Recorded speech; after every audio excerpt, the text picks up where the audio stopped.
sort of like the spring or so of '79.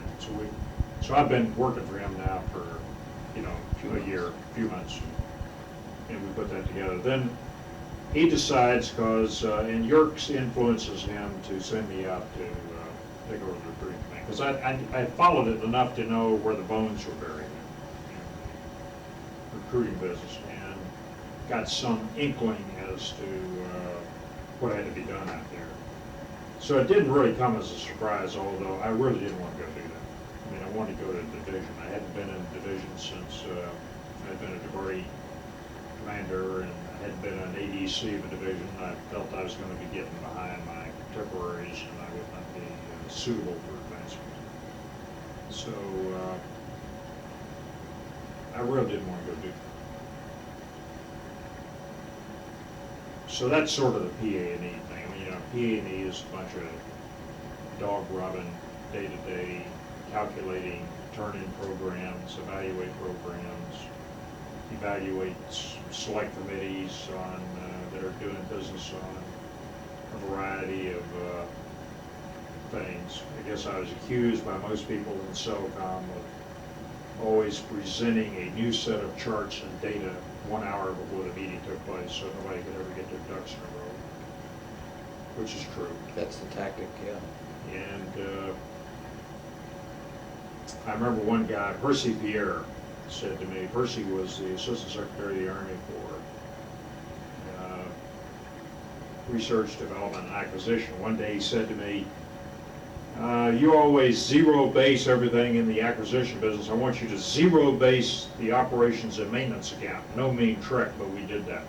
And Carter had come in with a zero base budget process, which I didn't disagree with. I thought that was not a bad deal, although my confreres thought that was a terrible deal. But turns out that was not a bad operation. We had the usual group of office and management and budget people that whenever you change an administration, they get out all the old papers that have been languishing in the bottom drawer that the previous administrations have disapproved and bring them on the table and get them done. And you see that in the Gore reinvent government thing. All kinds of stuff in the Gore reinvent government game that have previously been discussed by people and defeated. But they're maintained in drawers in the Office of Management and Budget, and at the right time they're withdrawn and placed on the table. And unless somebody else is strong-minded, they gain a new credibility and they start off launching off again and do various similar things. Well, on a day-to-day basis, it sounds like your work was constantly adjusting, tinkering with, adapting the Army program in response to pressures from the Hill and pressures from DOD and Yeah, I think that's fair. and internal dissatisfaction within the Army about what had been decided last month or last quarter. Yeah, and tracking progress in acquisition matters. I got a chance to work for two quite different chiefs of staff and three quite different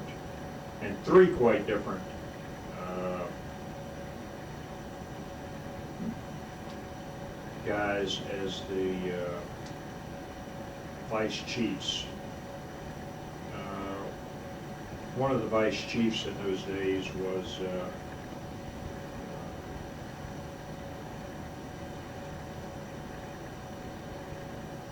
Croson. And Croson was a very quiet and taciturn guy who always wrote in blue office memo. He had a blue pen. He's quite a good writer. But he was very thoughtful. He'd come up from Forces Command to be General Bernie Rogers' buddy, and he stayed there for 10 or 11 months or so, and then went to be the commander in Europe. And the other was Vesey, who came to work and took over. I got that. So I got the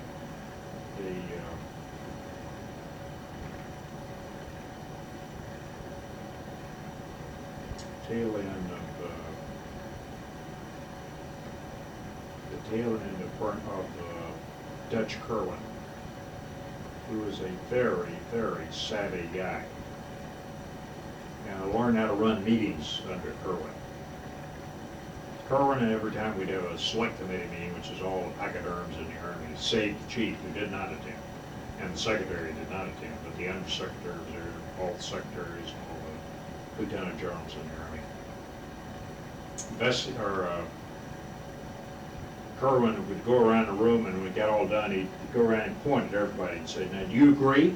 Do you agree? Do you agree? Do you agree? Do you agree? Do you agree?" They made everybody fess up, so that when the meeting was over, nobody could walk out of the meeting and say, "Well, I didn't agree with what he said."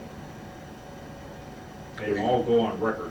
Were you allowed to disagree? Yeah, you could disagree, but you had to say something. You had to say it. In other words, what he was trying to do is preclude people from going out of the room and backbiting and saying, "Well, I didn't have my say in anything," so you had to go around. And later on, when I become the vice, I use that tactic, go right around the room and say, "Okay, everybody, point out," so nobody could escape. So, and that transition as well when, Kerwin had gone down to be the Force Command Commander and then came up to be the vice. And when he retired, Croson came up from being the Force Command Commander to be the vice. And then when Croson finally leaves and goes to Germany, then that's when General Bessie comes back in. He becomes deputy. So I learned a lot from those guys about corporate management, how to drive the corporate managerial process. I mean, I'd seen a lot of that with DePuy, but now, I was up at another level of operation where it was very interesting to watch these guys do their business. Watch Secretary of the Army, watch the Chief of Staff do his business with OSD, be helpful about that, or try to be helpful about that. Attended all the major budget meetings at OSD with Harold Brown in the chair.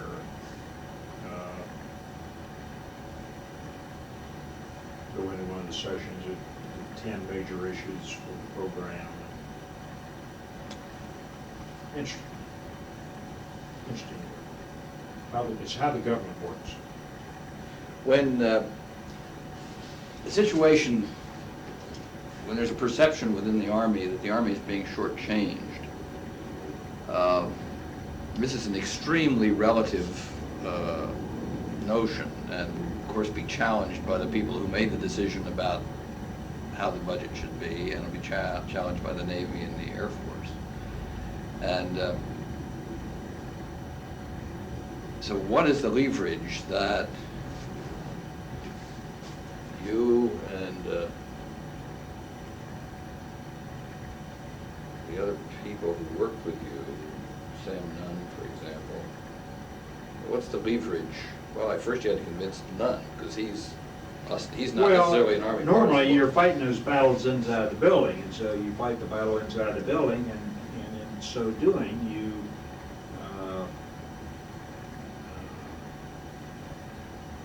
are trying to convince every echelon of the Department of Defense that your program is sound and that you need the money.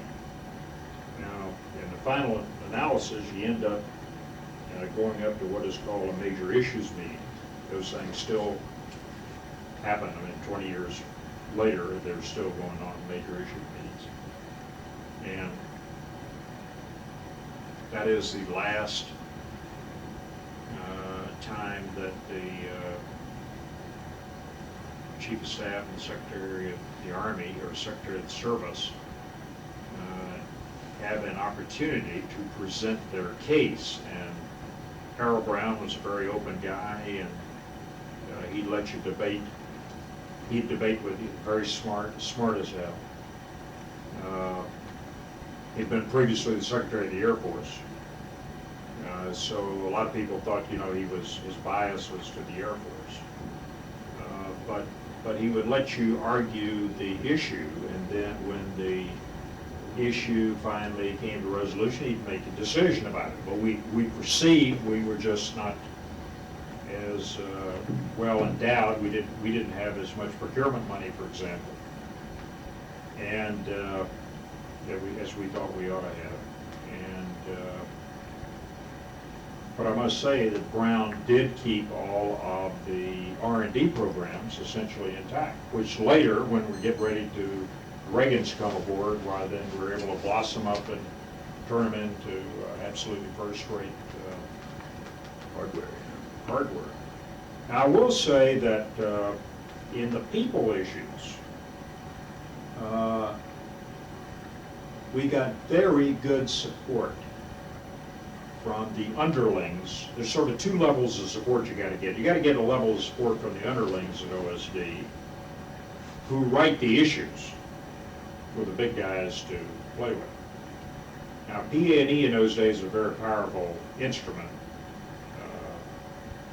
for the Secretary of Defense. Russ Murray was in the chair about that. We had duke-out sessions with Russ Murray, and we'd win some and you'd lose some, and you'd go up to the Secretary's level and you'd try to win those that you'd lost before. Some you would, some you wouldn't. But in the personnel thing, there was a fellow up there named Martin, and Dr. Martin saw the same problems that we saw, and so he commissioned a study by an outside agency called Ketter, Achenbaum, and Eakin, and those three guys were all advertising gurus out of Madison Avenue, and they came and took a look at what was going on in the business enterprise, and they told the Department of Defense that they had a serious problem in the Army. Well, now Scheimeyer, and this is all going on in 1979, now Scheimeyer has taken office in 79, is talking about the hollow Army. We don't feel we're getting a right cut out of on the hardware side, and our people are not doing very well, so there is some sympathy for the Army. I see. Around DOD? Pardon? Around DOD? Well, between some elements of DOD and some elements of the Congress. And particularly Sam Nunn was one of those guys that was very sympathetic to the Army. Who commissioned that study? Was that DOD's PA&E? No, it was DOD manpower. Manpower. The guy that headed the manpower office at that time was a guy named Robin Peary. And Peary had a guy working for him named Dr. Al Martin. And Al Martin commissioned that particular study. It took about a year for him to do that study, and the results came in late, sort of like the fall of 1979. Now, meanwhile, back at the ranch, we had a guy named Nelson, who was the Assistant Secretary of the Army for Manpower and Reserve Affairs, and his deputy was a guy named Bill Clark, who's been over there for many years, still there. And underneath Bill Clark was a fellow named Clay Gompf, G-O-M-P-F. And Clay was a retired colonel of cavalry who had been in the Secretary's office for a number of years and then ended up as one of the third-level guys in the Assistant Secretary of the office. Between Clay Gompf and Al Martin, Clay Gompf at the Army level and Al Martin at the OSD level, they were seriously looking at this personnel issue, and they were pressing Yerkes and pressing Scheimeyer to go out and do something about straightening out this terrible debacle that was ensuing in the recruiting service. And the other thing is OSD had been a little penurious with the money that had been given to the recruiting game, number of advertising and all that kind of stuff. So the stage was set with outside people looking at it. I never will forget, Martin called me up one day as a PA&E. I mean, he didn't know that I was going to go out later and take command, neither did I, but he's called up as a PA&E. I was a notorious figure as a PA&E in various staff agencies and OSD. I mean, they knew who I was and what my job was. And so Martin called me up one day and he said, I want you to listen to this briefing by Cantor, Ockenbaum, and Heekin. And they gave me this long dump, and I said, well, what am I supposed to get out of this? And he said, well, you're going to have to change the product. I said, what do you mean? I don't understand that. I mean, I didn't go to business school, and I didn't know what the hell they were talking about. So you got to change the product. I said, well, change what product? So you got to change the product called the Army. These guys are talking to you as PA&E. Yeah, I mean, but they knew that I had influence. I mean, you know, as I say, I had some notoriety at OSD as a guy get things done, and Okay, yeah. I had to interact with all these staffs because I was trying to get money for the department. So, I mean, I cut across a lot of different Right. turf up there, and the upshot of that was this guy said, you're going to change the product of the Army, and I said, the Army's 200 years old. Yeah, how in the world do you change the product of the Army? I mean, and it stopped there, because they didn't know how to change But it. that was the recommendation of this hotshot team of advertising. Hotshot team says you got to change the product of the Army. Yeah, that's right. So, You're selling it to people who you want to join. well, you know, we had this terrible slogan at the moment. Join, the Army wants to join you, you know, whatever the hell it was. So it's a terrible slogan there. But at any rate, this is all going on. Army's getting the short end of the stick. We're the hollow Army. So it was sort of a downer period of time. I mean, quality of people was, I mean, very high attrition rates in the training base. Units were undermanned. You're coming out of Vietnam, you know, you sort of wonder where are we going with this Army of ours, you know. So it was a period of try to get going, you know, get fired up and get going. Yeah, unprogrammed losses among recruits and everybody Yeah, leaving the I mean, reserves. really before they- bad scene then. And I think that, looking back on it, we were blessed by having a young man as chief of staff, Chai, who had tremendous energy. Is he younger than most chiefs of staff? Oh, yeah, I mean, he was Oh, that's right, he come in. he came in as a lieutenant general, you know, and got made a four-star as the chief, so he didn't have any other four-star job. Right. So I think he retired, I think he came in at age 49, became the chief at 49, so he retired when he was 53 years old, so I mean, that's when most people are made the chief of staff. So he had the energy, but then he had this cool, calm, unruffled, inside man named Vesey that kept everything smooth down there in the Army staff. The wise man down there, you know, everything was okay.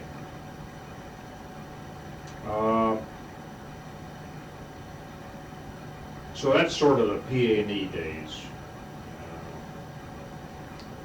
Duking it out with OSD. Still have a lot of friends left from those days, but I mean, we were no pushovers. We fought, and the principal thing I think we got done was we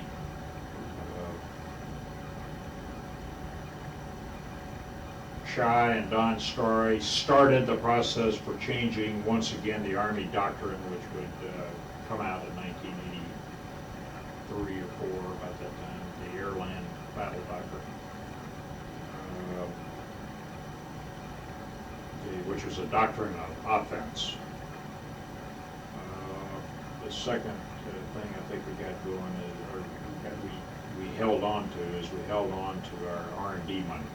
Didn't have much procurement. We held on to the R&D, which later puts us in a positions us to break out.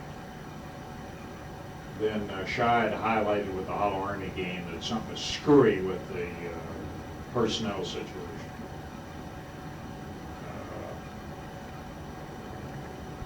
So I think the stage was set, and I think Shai's youthfulness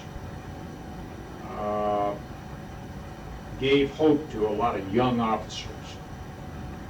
He's very well liked by young officers, I think.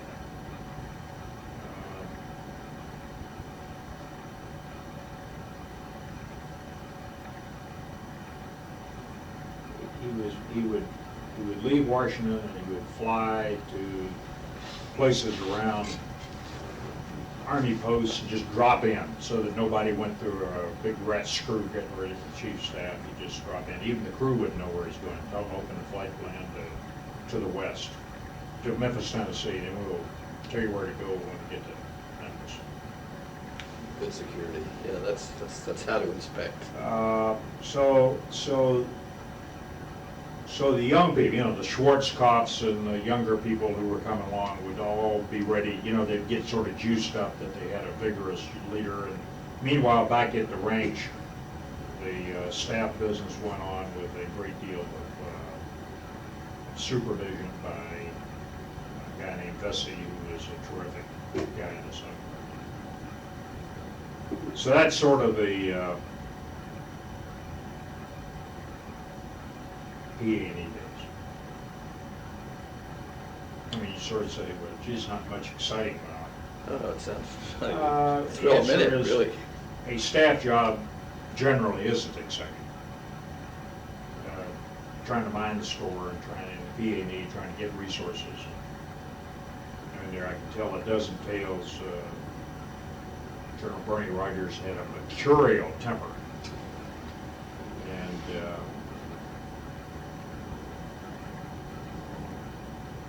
I remember him coming back, he'd been giving a speech down in Dallas, Texas, for AUSA. And they had touted that this speech was going to have 1,000 people and it had 300. And so he wasn't very happy about that. And he was flying back, going to stay overnight and come back in the morning. And so I got word in the morning that while I was in the air, that the meeting for the major issues had been advanced, and so we would be first on the agenda the next morning at 9 o'clock. Well, he was in the air. He's in the air. So I said, well, there's nothing he can do while he's in the air except get mad, and I can't get him any books, and there's nothing to think about, so why would I tell him while I was in the air? So I left a note with his steno, and I said, please have the general speak to me the moment he gets in the office. So he gets in there about 1 o'clock, and he said, he's generous, he'd call up, I mean, the Army Major General, but he'd call up, punch the hotline button and say, okay, what is it, what do you got? And I said, well, the major issues meeting has been advanced from day after tomorrow to tomorrow at 9 o'clock, and we will begin the pre-brief at 1:30 this afternoon, 30 minutes from now. Dead silence at the end. Get over here! So I go over there. He is furious about that. So I said, okay, we've got all these guys standing by, they'll be out. And just had to stand there and take it. Was it pre-brief to him? Or was it? Yeah, the pre-brief is to him, getting ready to go up to OSD tomorrow. Well, so we get in there, and General Rogers had he had a tick. When he really got angry, he would get up and go to the window and look out his window, drink a big glass of water. And he'd come back, and if he was still mad after he'd done that, he kept a big pile of pencils in front of him. He'd just take several pencils, just break them in half, get venous spleen, And so long about 5:30 in the afternoon, he looked at me and he really ate me up. He really gave me a hard time. And got up, he went to the window, looked out at Arlington National Cemetery, broke the pencils and said, turned around and says, "Listen, you little son of a bitch, you're gonna give the briefing tomorrow, I'm not giving it. So that's it." Slammed the book and he walked out. This was Harold Brown, nice people. And I got his aide, a guy named Carl Bono, and I gave Carl the books, and I said, "Get the books over to the house." And the next morning, he came in at 7 o'clock, and I said, "Is there anything else you need?" He said, "No, I got it all." And he had memorized every damn thing in that books. He knew everything. Gone home, had a nice dinner, talked to his bride, got the books out. He's a master at retaining information. And next morning, went up and did a beautiful job of it. So, I mean, those sort of humorous sort of things occurred and all that. You can call it humor, but Well, it's one part of of the things you do is you don't lose your memory about that. So he was a great guy to work for, and Shai was a great guy to work for. Jack Bessie was a great guy to work for. So begins the saga of the recruiting plan. Another time you got called a son of a bitch, wasn't it?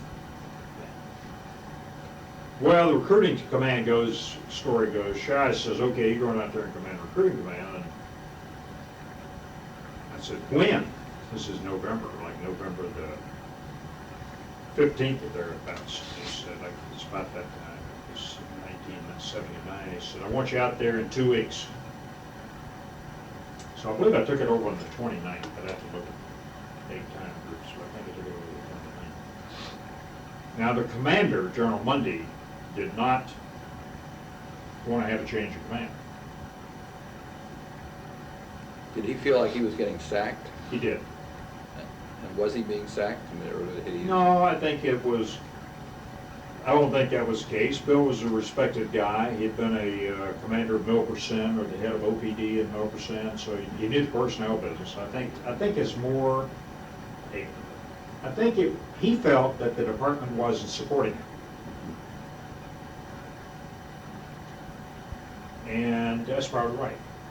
Did he go on to be a division commander, or? No, he retired. And went down to El Paso to live. Texas. Went to private business in El Paso. But yeah, I think he thought that he'd been relieved. And the one thing he didn't want to do is he didn't want to have any ceremony for the turnover of the command. So Yerkes was the best spur, and Yerkes insisted that Mundy, stick around until Yerkes and I flew out there. So we flew out there, and we got there late in the day, and it was pitch black, and we went up to a conference room, and he presented Mundy with a Distinguished Service Medal or Legion of Merit or whatever, and gave him a medal presentation. And Mundy walked out the door, and I owned it. So much for transition briefings. There wasn't any transition briefing about that. Now, as soon as I got this nomination, which was 2 weeks before I took it over, I went back up to see this guy named Al Martin at OSD. And I said to Al, I guess you've heard the jungle drums of tom-toms are beat up here. Yeah, boy, we were all happy you're going out there and all that. And I said, holy mackerel. He said, by the way, here is a advertising book you ought to read. I said, read this. Marketing and advertising. Advertising 101, marketing 101. So he gave me this textbook. He's a PhD and gave me this. He says, it's the best book on advertising. Read this book, you know everything you need to know. I said, well, look, I need support up here, guys. I can't do this thing by myself, so I've got to turn this thing around. I have to have some support. So,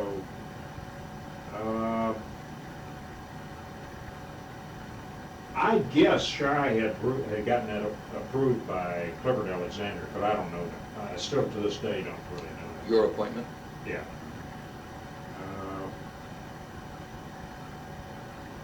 What was your relationship like with I Alexander? got along with it fine. I mean, but he knew me to be the guy that's spoken for the return of the draft. Right. But I got along with it fine.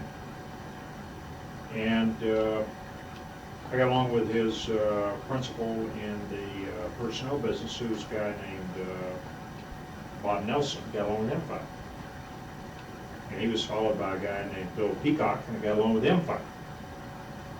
I got along with everybody in the personnel game fine, down in the secretary's office. But after Shy told me that I was going out there, Bessie called for me. And Bessie said, you are to report to me once a month and tell me what it is you need to turn around the recruiting story. Did you report directly to him or through the? Now, you report directly to me, once a month. Is that the way it always is, or does the No. recruiter usually report to Desper? Yeah, my boss is desperate. So I went down to see Yerkes and I said, here's the story. Yeah, he said, that's fine, you go tell him whatever you need to tell him. Well, that turned out to be the saving grace. I mean, the vice chief of staff has the capability to order everybody to do everything. So, I mean, in this case, what he was asking to be done was to go out and figure out what it took to turn it around and report back, and then he would see to it that we got the means to go do it. So I had, obviously, the approbation of the chief of staff as he called me and told me I was going to go out there. Bessie said he was going to be my daddy.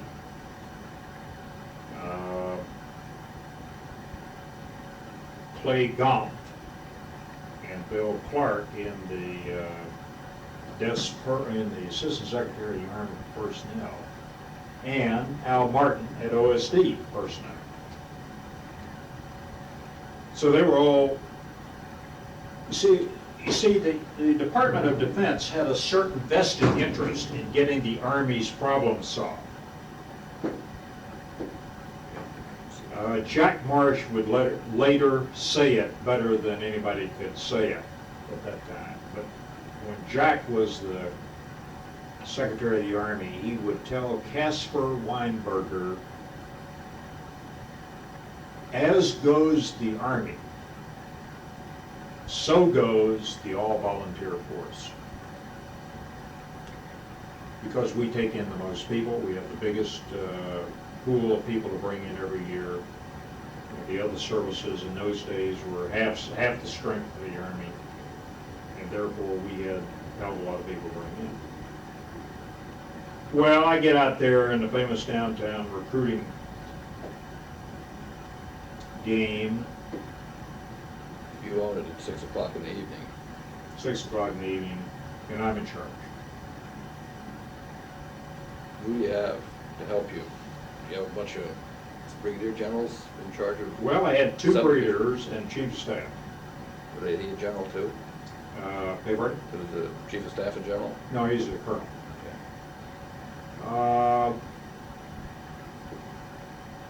One of the lieutenant generals, one of the brigadier generals is Bobby Porter.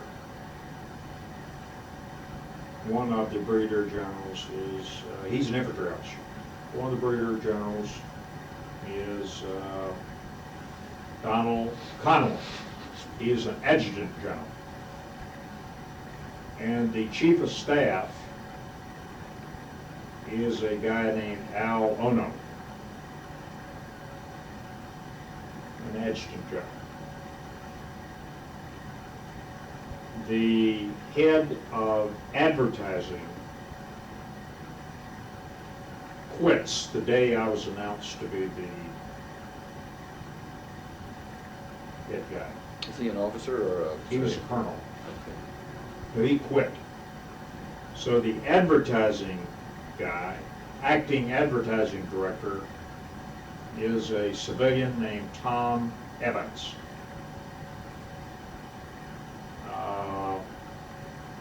Then there's a director of recruiting operations. I don't recall who he is. And those are sort of the main players. When I get there.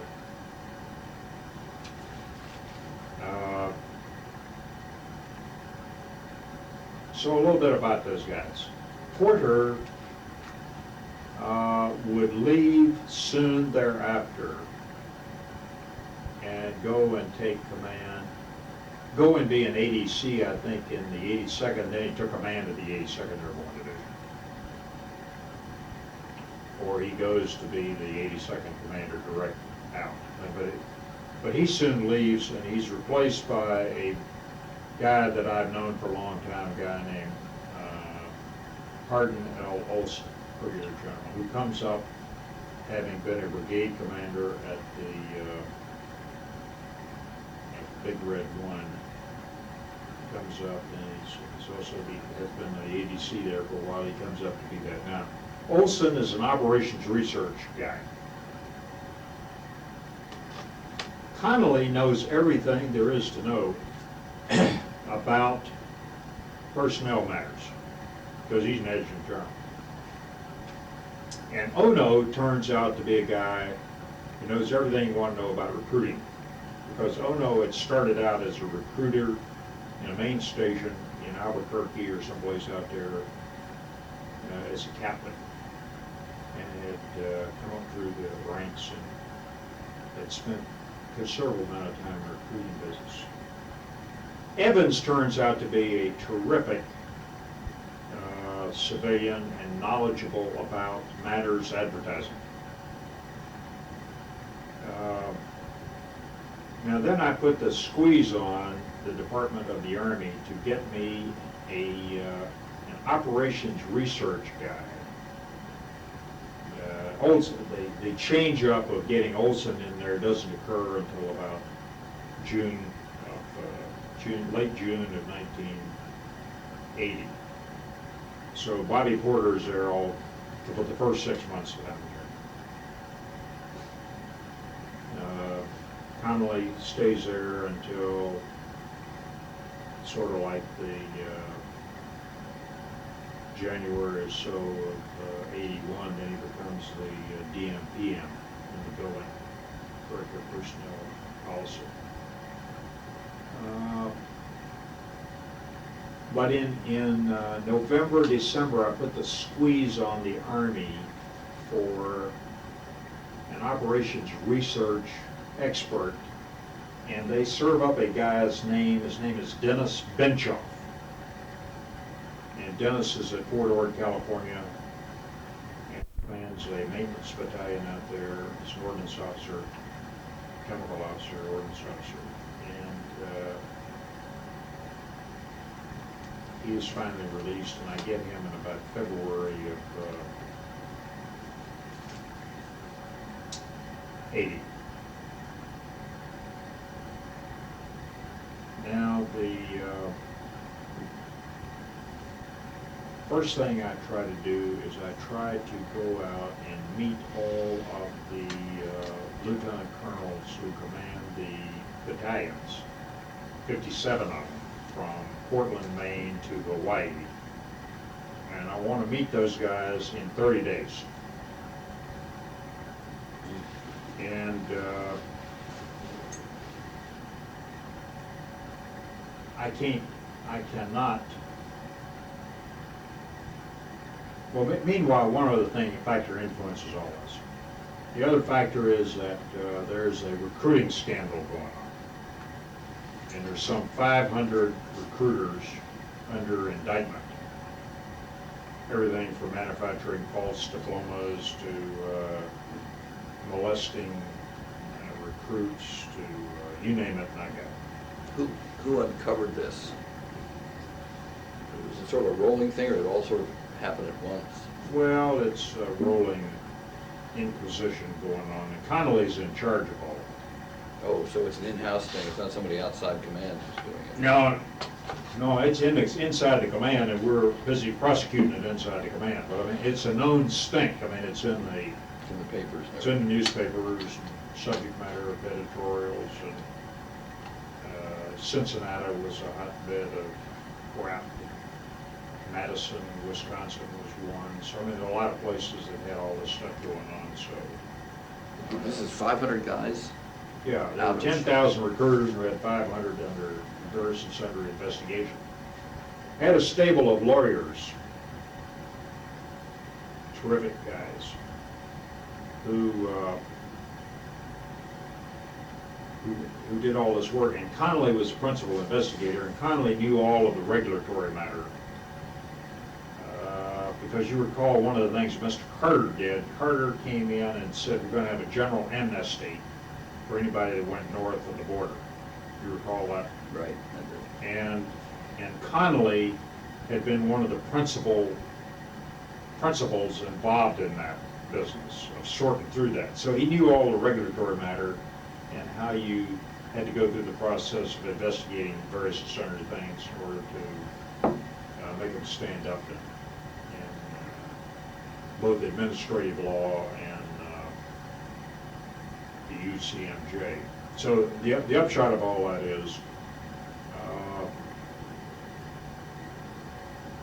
I sort of had three things to do. One is recruit, two is find out who my principal subordinates were, and three, I'd take care of this scam going on.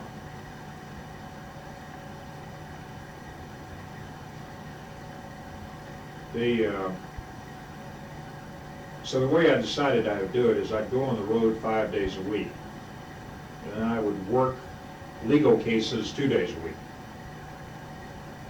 You had to, approve the sentences and so forth? Well, I had to either find the guy guilty or not guilty, or bring him to, serve charges on him and court-martial him, or give him the Article 15, or give him the administrative boot, or whatever. In other words, since I did not have general court-martial authority, I had special court-martial authority. General court-martial authority resided with the general who commanded Fort Sheridan, Illinois, who was a force-com general. So if I had to take anything to a general court, it would be there. So I had to go through all this rigmarole. And oh, by the way, I did not have court-martial authority over a guy in San Francisco, because I had special court-martial jurisdiction, but if I had to bring a general court-martial against a guy, I had to go to San Francisco and have the charges preferred out there. So I mean, it's a complicated legal problem. So the way I got around this thing is I said I will go to there were 5 recruiting regions. I'll go to 2 recruiting regions a week, spend 2 days there, and I'll have the 10 to 12 recruiting battalion commanders come in, and they would all give me a dump. So we'd start in the morning, and they gave me an hour dump on what was going on in their domain, because they were in charge of it. They knew more about it than I did. So I listened for an hour and figured out. Well,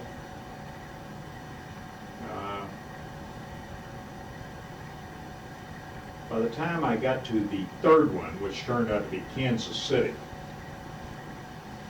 it was San Antonio Brigade, but I had the meeting in Kansas City because it was easier to get to by aircraft.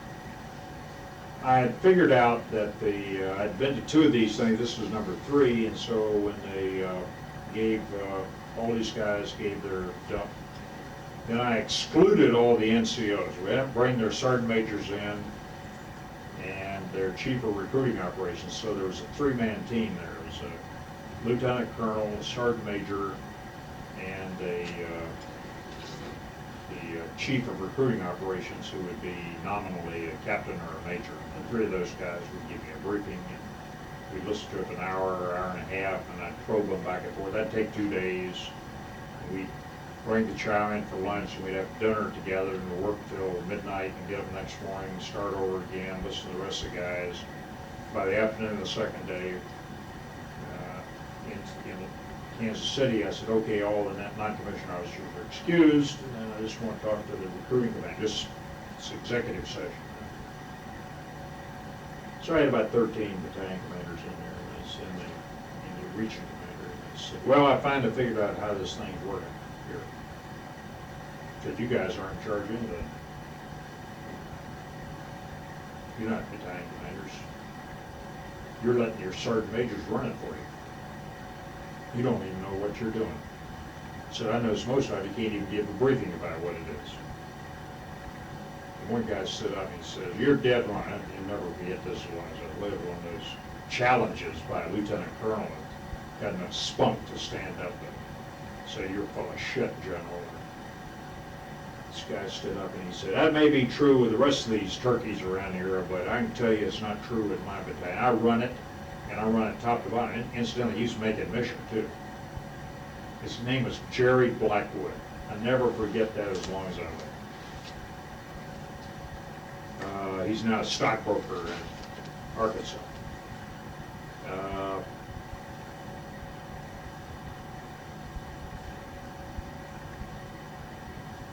Meanwhile, I went down to the schoolhouse where we were teaching people in Fort Sheridan. No, we had this thing at Indianapolis. And then